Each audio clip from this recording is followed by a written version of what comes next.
ನಿಯಮಿತ ಸ್ತನ ಪರೀಕ್ಷೆಯಿಂದ ಸ್ತನ ಕ್ಯಾನ್ಸರ್ ಅನ್ನು ತಡೆಯಿರಿ. ಆರಂಭಿಕ ಹಂತದಲ್ಲಿ ಪತ್ತೆ ಹಚ್ಚಿದ್ರೆ ಕ್ಯಾನ್ಸರ್ ಅನ್ನು ಗುಣಪಡಿಸುವ ಸಾಧ್ಯತೆ ಹೆಚ್ಚು.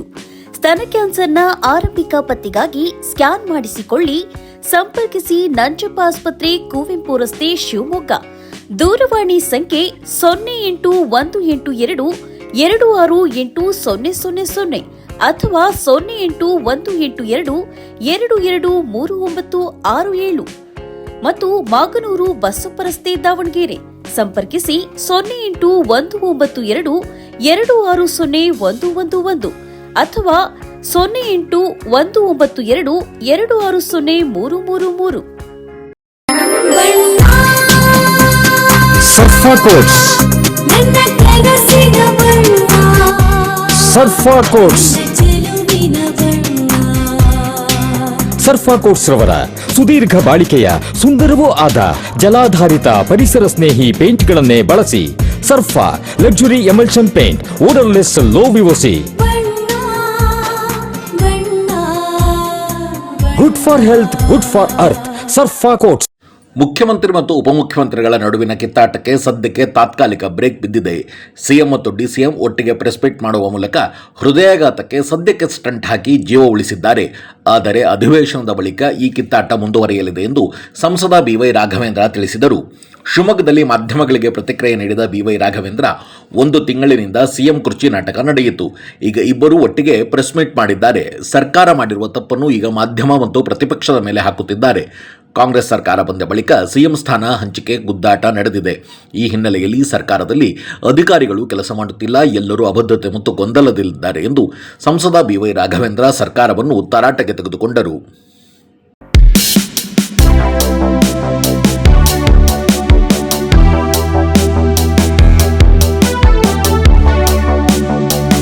ಅವರಂತ ಮುಖ್ಯಮಂತ್ರಿಗಳದು, ಉಪಮುಖ್ಯಮಂತ್ರಿಗಳದು ಪತ್ರಿಕಾಗೋಷ್ಠಿಯನ್ನು ನೋಡಿದೆ.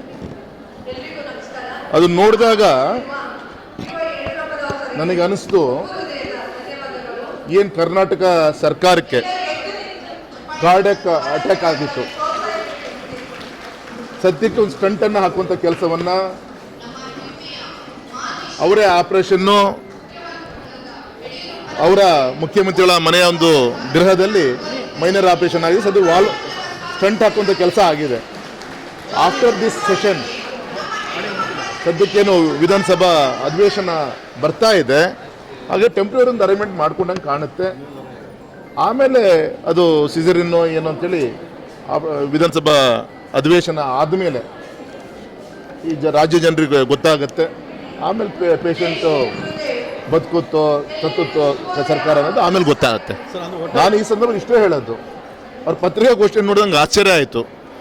ಅವರ ಪ್ರಕಾರ ಮೊದಲನೇ ಆರೋಪ ಸ್ಥಾನದಲ್ಲಿ ನಿಲ್ಲಿಸಿರೋದು ನಮ್ಮ ಮಾಧ್ಯಮದ ಸ್ನೇಹಿತರನ್ನ, 2ನೇ ಆರೋಪ ಪಟ್ಟಿಯಲ್ಲಿ ನಿಲ್ಲಿಸಿರೋದು ವಿರೋಧ ಪಕ್ಷ ನಮ್ಮನ್ನ. ಅಲ್ಲರಿ, ನಿಮ್ಮ ಜಗಳಕ್ಕೆ ನಮ್ಮ ಮಾಧ್ಯಮ ಅಥವಾ ನಮ್ಮ ವಿರೋಧ ಪಕ್ಷಕ್ಕೆ ಯಾಕೆ ಹೊರೆ ಮಾಡ್ಲಿಕ್ಕೆ ಹೋಗ್ತೀರಿ? ಜನ ಬೀದಿಲಿ ಮಾತಾಡ್ತಾ ಇದ್ದಾರೆ. ನಿಮ್ಮ ಫೇಲ್ಯೂರು, ನೀವು ಅದನ್ನು ಮುಚ್ಚಿಟ್ಕೊಂಡು ಈಗ ನಮ್ಮ ಶುಗರ್ ಕೇನಿಗೆ ಸಂಬಂಧಪಟ್ಟಂತೆ ನಾವು ಮಾತಾಡಿದ್ವಿ, ಕೇಂದ್ರ ಸರ್ಕಾರಕ್ಕೆ ನಮ್ಮ ಪಾರ್ಲಿಮೆಂಟ್ ಮೆಂಬರ್ಸ್ ಎಲ್ಲ ಕರ್ಕೊಂಡು ಹೋಗಬೇಕು ಅಂತ ಯೋಚನೆ ಮಾಡ್ತಾ ಇದ್ದೀವಿ. ಇನ್ನೊಂದು ಕೊಡುಗೆ ಮೆಕ್ಕೆಜೋಳಕ್ಕೆ ಬೆಂಬಲ ಬೆಲೆ ಬಗ್ಗೆ ಈಗ ಮಾತಾಡ್ತಿರಲ್ಲ. ಜನ ಈಗಾಗಲೇ ಬೇಸತ್ತು, ಭತ್ತ ಕಟ್ಟೋಗಿ ಬಂದಿದೆ, ಅಲ್ಲಿ ನ್ಯಾಯ ಸಿಗ್ತಾ ಇಲ್ಲ. ಮೆಕ್ಕೆಜೋಳ ನಿನ್ನೆ ಘೋಷಣೆ ಮಾಡಿದ್ದಾರೆ. ಈಗ ಆಲ್ರೆಡಿ ಅರ್ಧಕ್ಕರ್ಧ ಮೆಕ್ಕೆಜೋಳ ಸಿಕ್ಕಿದ ರೇಟಿಗೆ ಪಾಪ, ಯಾಕಂದರೆ ಇಟ್ಕೊಳ್ಲಿಕ್ಕೆ ಬರಲ್ಲ, ಹಾಳ ಹೋಗುತ್ತೆ, ರೇಟಿಗೆ ಕೊಟ್ಟಾಗಿದೆ. ಈಗ ಇನ್ನು ಕಬ್ಬಿನ ವಿಚಾರ ಏನು ಅಂತೇಳಿ ನೀವೆಲ್ಲರೂ ಕೂಡ ರಾಜ್ಯ ಜನ, ಇಡೀ ದೇಶ ಜನ ನೋಡಾಗಿದೆ. ಹಾಗಾಗಿ ರೈತರು ಯಾವಾಗ ಕಣ್ಣೀರು ಆಗ್ತಾಯಿದ್ರು ಅವಾಗ ಒರೆಸೋದು ಬಿಟ್ಟು ಈಗ ಬೂಟಾಟಕ್ಕೆ ನಿಮ್ಮ ಜಗಳದಿಂದ ದಿನಗಳನ್ನು ಕಳೆದು 1 ತಿಂಗಳು ಈಗ ಮಾತಾಡುವಂಥ ಪ್ರಯತ್ನ ನೀವೇನು ಮಾಡ್ತಾ ಇದ್ದೀರಿ.